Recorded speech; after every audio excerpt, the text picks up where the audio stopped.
आज हम करेंगे ब्लड के बारे में।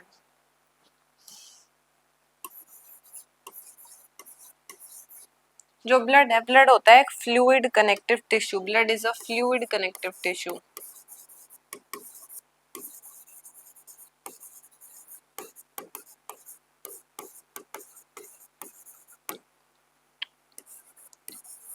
ब्लड के अंदर हमें एक तो दिखता है एक लिक्विड मैट्रिक्स जिसे हम कहते हैं प्लाज्मा।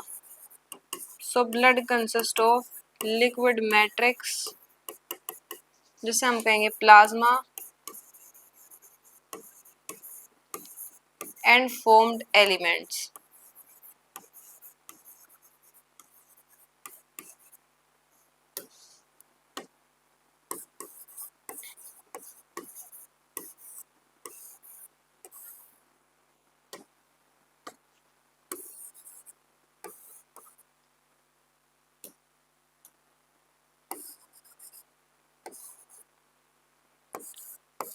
फोम्ड एलिमेंट्स और प्लाज्मा। अब प्लाज्मा के अंदर होती हैं दो चीजें, एक वाटर और एक प्रोटीन्स।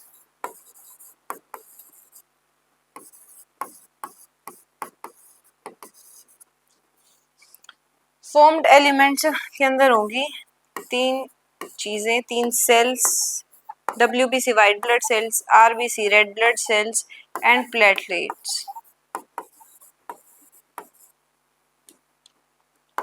जो फॉर्म्ड एलिमेंट्स होंगे हमारे ब्लड के अंदर उनकी परसेंट होगी 45% और प्लाज्मा की कितनी होगी 55%। प्रोटीन्स की प्लाज्मा के अंदर 8 to 9% और 8 to 9 6 to 8%।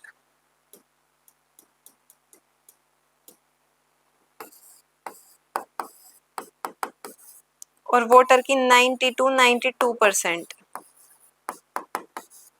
90 to 92%। अब जो ये होती है white blood sales, white blood sales के आगे फर्दर क्लासिफिकेशंस आ जाते हैं, यानी ये जो सेल्स है ये आगे दो टाइप्स में डिवाइड हो जाती है और फिर उनकी भी सेल्स का टाइप आ जाता है। तो अब हम देखते हैं कि WBC का जो डिवीजन है वो क्या है। वाइट ब्लड सेल्स WBC, इसके अंदर दो टाइप्स आ जाएंगे, एक ग्रेन्युलोसाइट्स, एक एग्रेन्युलोसाइट्स।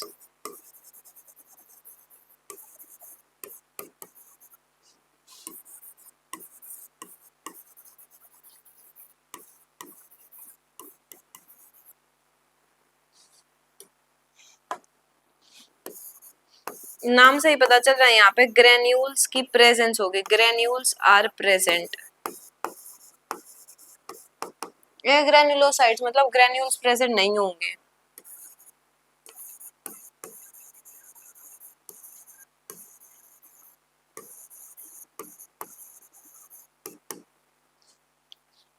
अब जो ग्रेन्युलोसाइट्स है इसके अंदर आती है तीन सेल्स। ग्रेन्युलोसाइट्स के अंदर हम देखते हैं तीन सेल्स। पहली जो सेल्स होती हैं वो होती है इओसिनोफिल्स,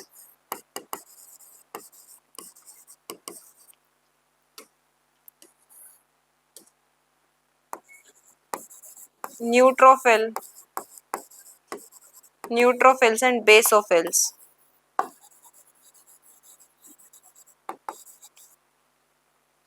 एक ग्रेन्युलोसाइट्स के अंदर आती है लिम्फोसाइट्स,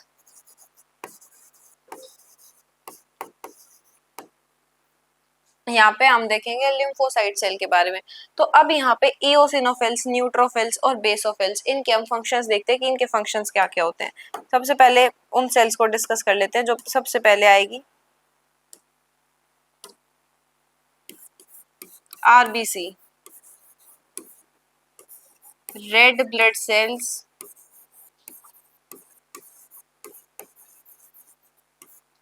या फिर ए ग्रेन्युलोसाइट्स नहीं, एरिथ्रोसाइट्स।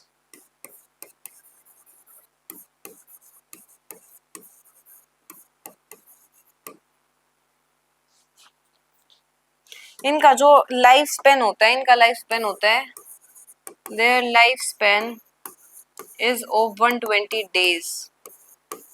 उसके बाद इनकी डेथ हो जाती है और वो इकट्ठा कहाँ पे होता है, स्प्लीन के अंदर होता है। So spleen is also known as graveyard of RBC.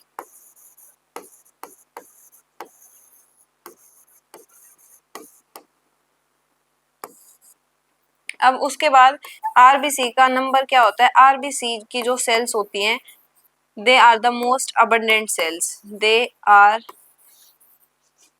The most abundant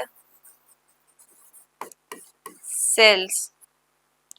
number कितना होगा, from 5 million to 5.5 million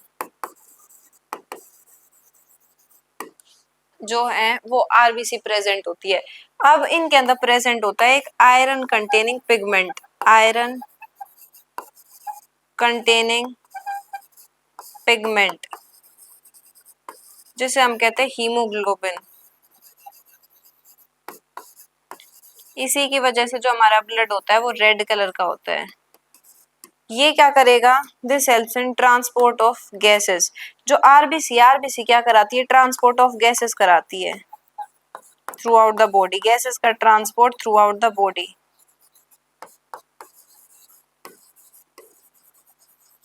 transport of gases throughout our body. और वो कैसे होता है, जो गैसेस होती हैं वो बाइंड कर जाती हैं,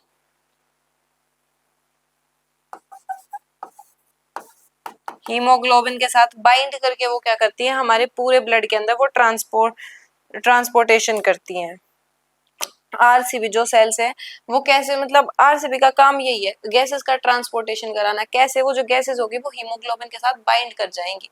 इसी को हम क्या कहेंगे, इसका मतलब हम इसको फंक्शन कहेंगे, जो इसी का फंक्शन हम कहेंगे। और जो आरबीसी जो आरबीसी सेल्स होती हैं ये क्या होती है, बायकनकेव होती हैं। They are biconcave in shape. अब उसके बाद जो दूसरी सेल्स होती है वो होती है प्लेटलेट्स।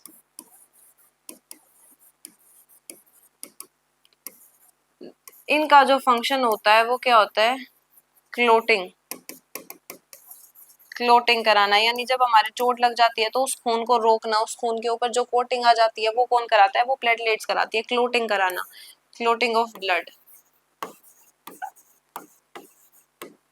इनका नंबर कितना होगा, 1,50,000 से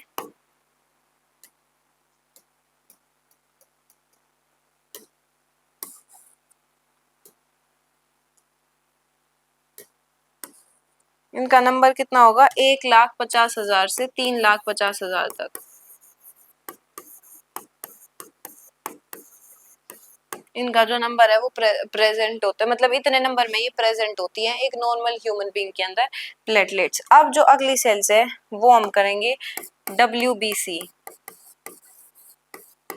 इन सेल्स का जो लाइफ स्पेन होता है वो बहुत छोटा होता है, शॉर्ट लाइफ स्पेन। नंबर 6 से 8 हजार, 6,000 से 8,000 बेसिकली ये इनका नंबर प्रेजेंट होगा। इनका काम क्या होता है, to protect our body from diseases.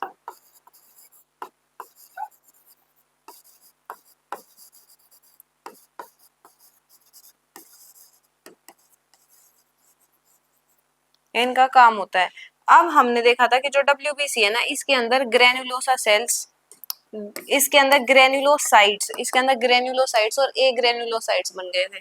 तो अब हम उनको देखते हैं कि उनके फंक्शंस, उन पर्टिकुलर सेल्स के फंक्शन क्या होंगे। न्यूट्रोफिल, बेसोफिल्स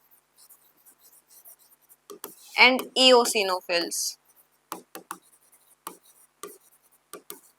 जो बेसोफिल्स होती हैं ये इंक्लूड होती है इन्फ्लामेटरी रिस्पॉन्सेस के अंदर।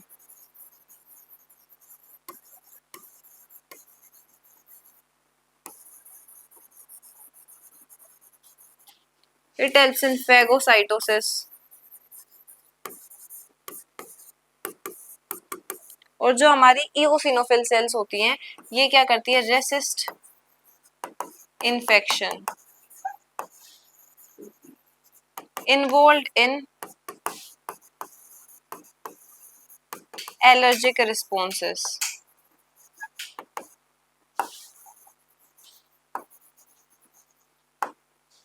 ये काम होते हैं इनके। अब हम देखते हैं प्लाज्मा।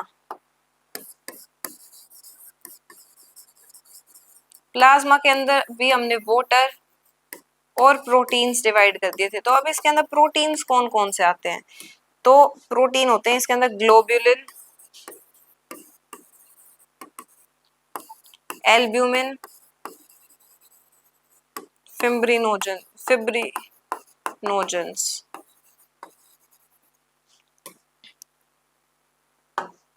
जो ग्लोब्यूलिन, एल्ब्यूमिन और फिब्रिनोजेंस, अब इनके जो फंक्शंस हैं, इनके फंक्शंस क्या क्या होंगे, तो पहले देखते हैं फिब्रिनोजेंस। ये क्या करेगा, it helps in clotting and coagulation of blood.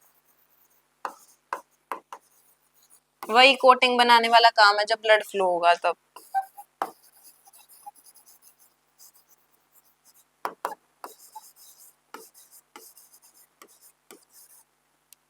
जी ये क्या काम हो गया, ये हो गया फिब्रिनोजन का काम। अब इससे हमें ये पता चलता है कि जो प्लाज्मा होता है, प्लाज्मा के अंदर होता है clotting factor but in inactive form.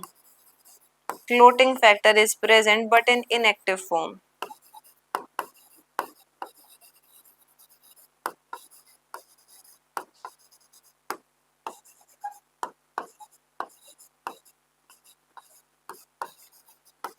एक ऐसा प्लाज्मा जिसके अंदर क्लोटिंग फैक्टर नहीं है, plasma without clotting factor is known as serum.